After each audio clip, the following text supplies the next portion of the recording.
Welcome to Democracy Now!, democracynow.org, the War and Peace Report. I'm Amy Goodman. We're broadcasting live from the 21st UN Climate Summit in Paris, France. But first to U.S. presidential politics. Republican frontrunner Donald Trump has called for a, quote, total and complete shutdown of Muslims entering the United States.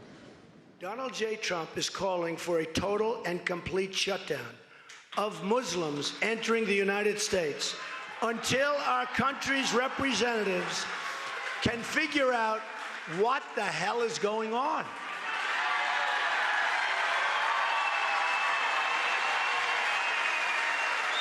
We have no choice. We have no choice. Donald Trump was speaking at a rally at the USS Yorktown in South Carolina Monday night. His campaign manager said the proposed ban would apply to both Muslims seeking immigration visas and tourists simply seeking to visit the United States. It came only one day after President Obama spoke in a rare televised address from the Oval Office, calling for the nation to reject Islamophobia in the wake of the San Bernardino shootings, which Obama called an act of terror. The proposal quickly drew comparisons to policies enacted by Nazi Germany against the Jews and condemnation from both Republican and Democratic candidates, as well as an array of civil society groups. The head of the Council on American Islamic Relations, Nihad Awad, compared Trump to the leader of a lynch mob. We're extremely shocked to hear Donald Trump calling for total and complete shutdown of Muslims entering the U.S. This is outrageous, coming from someone who wants to assume the highest office in the land. It is reckless and simply un-American. Donald Trump sounds more like a leader of a lynch mob than a great nation like ours. He and others are playing into the hands of ISIS. That was Nihad Awad, head of CARE, that's the Council on American Islamic Relations. Later, award-winning Nigerian-American writer, New Yorker magazine contributor Teju Cole posted on his Facebook, quote, Trump is a dangerous clown, but it's important to understand that his idea of banning all Muslims, scandalous as it is far less scandalous than the past dozen years of American disregard for non-American Muslim lives. No American president in the past 14 years has openly championed Islamophobia, but none has refrained from doing to Muslims overseas what would be unthinkable to do here to Americans of any religion, Teju Cole wrote.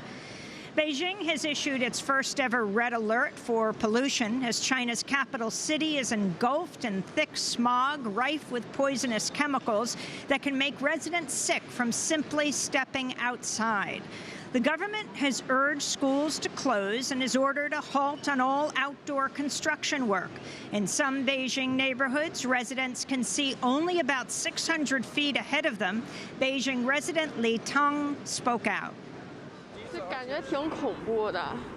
I think it's really scary. I guess the pollution is serious enough. As the western coast of Norway experiences the worst flooding since record-keeping began more than 100 years ago. We'll speak with climate scientist Kevin Anderson of the University of Manchester in Britain later in the broadcast. The United Nations has asked for $20 billion to respond to the greatest mass displacement of people since World War II.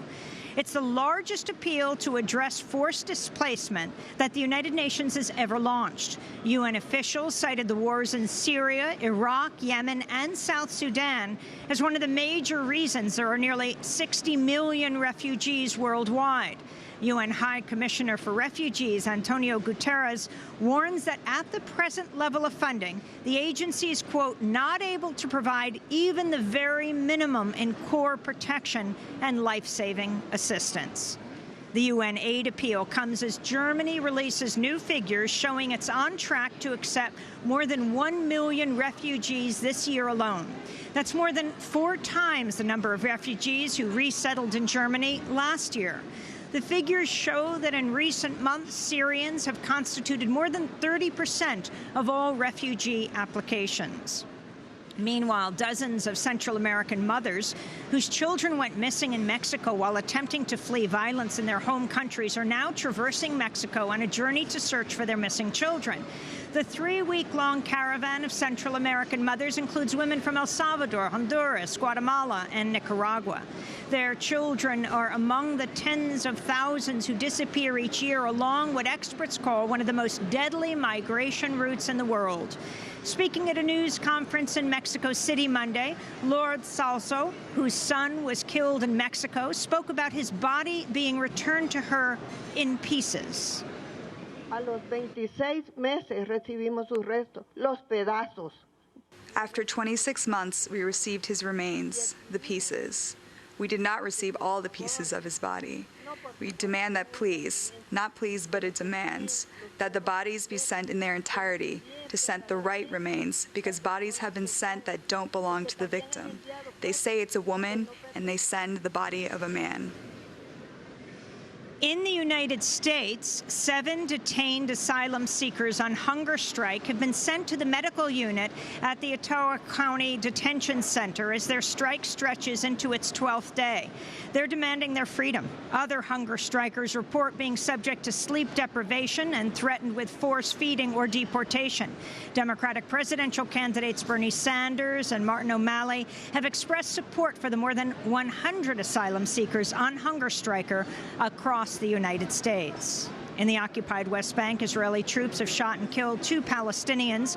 Palestinian medical sources say Israeli troops shot and killed 19-year-old Malik Shaheen during a raid earlier today in the Dheisheh refugee camp in Bethlehem.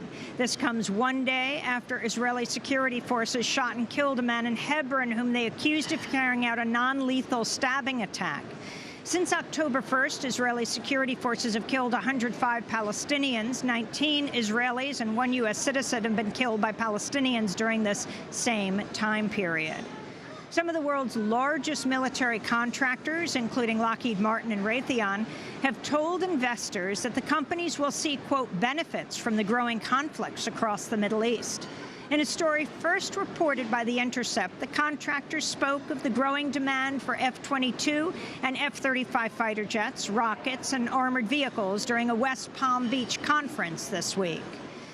In Baltimore, Maryland, medical experts have testified to a jury that 25-year-old Freddie Gray, who suffered a fatal spinal cord injury in police custody in April, might have survived if the police had taken him to a hospital sooner. The testimony came Monday as the trial against Officer William Porter entered its second week. Porter's the first of 6 officers who are being charged for the death of Freddie Gray. And at Yale University, a professor who sparked protests after dismissing concerns about culturally offensive Halloween costumes has resigned. The controversy began in October when Yale's administration sent an email reminding students to respect each other's cultures on Halloween and to avoid wearing offensive or appropriative costumes. In response, Professor Erica Christakis sent an email pushing back against the advice, writing, quote, "Is there no room anymore for a child or young person to be a little bit obnoxious, a little bit inappropriate or provocative or, yes, offensive?" Her email sparked protest and came amidst other instances of racism on campus, including a woman of color reportedly being denied entry to a fraternity party because she isn't white. On Monday, a statement issued by Yale said Christakis had voluntarily decided not to teach in the future at Yale University. And those are some of the headlines. This is Democracy Now!, democracynow.org, The War and Peace Report. I'm Amy Goodman.